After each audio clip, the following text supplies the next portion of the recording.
Welcome back to the Mountain Man Medical YouTube channel. Thanks for hanging out. I'm here with Ron. He is with Rescue Essentials, and he's going to walk us through some of their products here. Excellent, Brian. Great to finally meet you in person, brother. It was awesome to meet you Love the too. channel.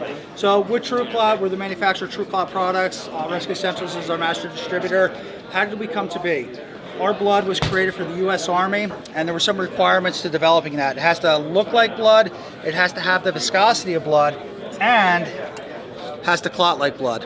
Now, from the instructor's point of view, they love it because it cleans up with soap and water. All the part-attached trainers here, they clean up with warm water if you get it on your clothes. Unlike the old days, it doesn't stain. You just wash it in the laundry and it comes out. So now, Brian, we're going to get gross here. We're going to have some fun with this. Let's do it. You've done this before. A few times. Let's get some pressure on that wound in there. Okay. Okay. Now we're going to get ready to start packing. So put a finger in there and try to find the bleed. What do you think? Does it feel pretty realistic? It does. So the attached trainers, they feel like live tissue, or feel like tissue, they feel like muscle, and what do you feel inside of there as you're palpating around? Bone. Bone, right. So let's start packing, brother. Okay. And we're gonna pack this properly until we can't pack it anymore. We've been doing a lot of demo here and just getting people a little flavor for what it does. But we're gonna pack this properly. This feels very realistic. Now, more specifically on this was to help our combat medics learn what combat gauze does. So combat gauze does have the kaolin in it, and that instigates a clotting cascade, again, to make these nice tenacious clots. We simulate that. Okay. So when you look at the substrate, the gauze here, it's that polyrayon blend, not impregnated with kaolin, but it is impregnated with something that reacts to the blood to give the simulation. Wow, this feels very realistic. I would say the only difference is the blood's not warm. Right, and what you can do with it, you can, if it's a sunny day out, you can put the gallon or half gallon, whatever you're using, and you can put it out on the pavement and it'll heat up. Interesting. You can warm this stuff up, okay? And I get tactile feedback. I'm squeezing, but no blood's going through there, which tells me you have a really good solid pack. Excellent. I love it, brother. All right, let's check our work. So now we see this bandage is not completely blood soaked right here because you got right to the point of the bleed there. But as we dive deeper, we start seeing some clots there. Look at that. I think you got another one in there. Now we're getting to that point of wounding, and now you're really starting to see these clots formed up. Look at that. Oh, here we go. Here we go right there. Look at that. Look at that. So we do a crawl, walk, run type of thing here. So this will be our crawl, where we get people just what is wound cavitation? What's a bullet hole look like? What's it feel like? You can, because these are still silicone, you can put some of the blood in there, and it again just washes out with soap and water. I love the leg trainer here because leg trainer does have that simulated kneecap. So we teach our students, above the joint or below the joint, never on the joint. We get to teach them that we want to be above the wound. So with our wound simulation, looks pretty real deal. Oh, yeah. And again, you could put blood in that, and then we have our cavitation up in here for your GSW. Great for when you feel the density there, Brian. It's pretty real deal. So unlike some of the other trainers out there, you can actually drop a tourniquet on there, put it on properly, pull the slack out, and get your 1.5 to 2 inches of turns on the woundless rod. Gotcha, okay. So if you're a Stop the Bleed instructor and you need something to help you in class, you can get one of these, right? Absolutely. Okay. Absolutely. And how would they get it? They could get it through Rescue Essentials. Okay. And you sell them? Do you rent them, or? We do sell, and if it's going to be a big type of event where I might be able to support that, that's always something that we can discuss. Okay. So case by case basis, reach out to you, ask some questions. Absolutely. Gotcha. So now we'll go to that walk phase, which we just did walk. We just introduced folks to blood and clotting and packing a wound there, because we want this to be the area that they learn at. It's a controlled environment. We're not out on the street, motor vehicle accident, 2 in the morning. We don't want that to be we want this to be the first time. And not everything's a gunshot wound.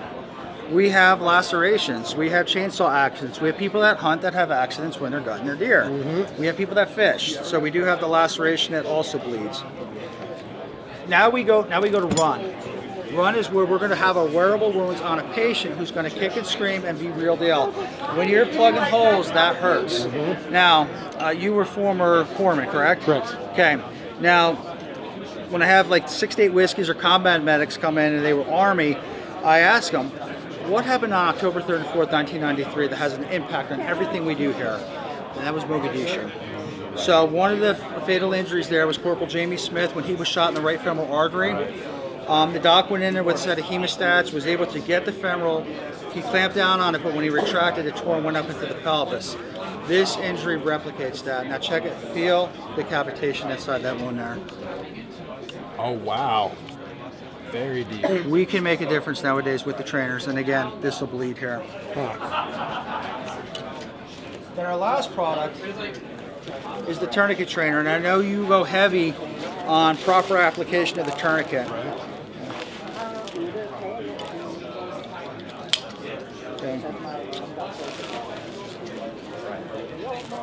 So again, you can either put it on a live roll player, which I prefer, or a rescue dummy.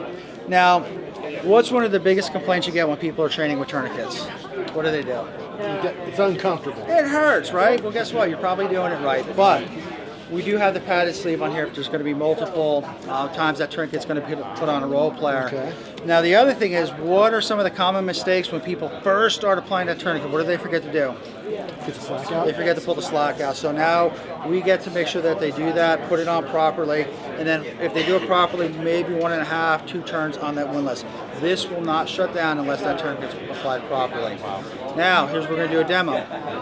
You don't have a tourniquet, Brian, but I'm bleeding. What can you do right there? What on that wound? Direct pressure. Okay, and let's say Corey comes up, and Corey now has a tourniquet. Now, there's 2 ways to get that tourniquet on. There's the right way and there's the wrong way. What's the right way to get this tourniquet on? Are you gonna release pressure and allow them to loop it? No. I'm going to maintain pressure. There you go. You're going to undo that. Now here's the beauty of this. If students do that, and we let them roll through it, because then we can self-correct them afterwards. Say you release pressure and I'm squeezing the bottle, what's going to happen? Squirts everywhere. Oh, and this does an arterial spray. So that negative, that's positive feedback, but it's kind of negative because they're spraying blood in your face. they'll never do it again. Wow. So I love it's that. That's a great concept. It's one of the great teaching. Absolutely. So now I love your blood simulant, and this is a question I really had for you now. Absolutely. So one of the things that I've come across is a couple of videos ago on my YouTube channel, I interviewed a blind shooting instructor who carries my trauma kits. Yes. He's been blind since birth, and in an emergency situation, maybe to him or his wife, or maybe to somebody else, he wants to be able to help as much as possible. Okay. So one of the things I've been discussing with him is like, how might we teach blind people how to apply tourniquets and that kind of thing. And of course, one of the problems that you're going to have is the tactile sensation. Yes. Differentiating between blood and other substances, is one of those things that a blind person might need because they don't have their vision. They're going to have to feel their way around, and the differences between, the different substances is how they're going to tell that. So, any thoughts on that at all? So that's a great point, Brian, and we could take it back to when we have military operators, even SWAT operators. They might be doing this in low light situations because if they're going to light everything up, what do they become? So blind. We make them blind. So what we do is we take that blood, and how do we differentiate between this and sweat?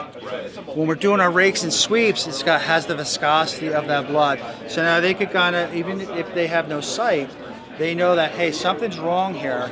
That might be the issue. And again, when they're doing their rakes and sweeps, oh, that finger just fell in the hole. Even if they're blind or have vision impairment, they will know, identify, as long as they're properly trained, that, wow, that's actually not normal, and I need to start fixing that. Excellent. Love it. Thank you, Ron. I really appreciate the demonstration. Absolutely. I think this might have been the coolest one we've done so far. I love it. I love it. Love SHOT Show and ready to go home. Excellent. Me too. Appreciate you all hanging out. I'll catch you in the next one.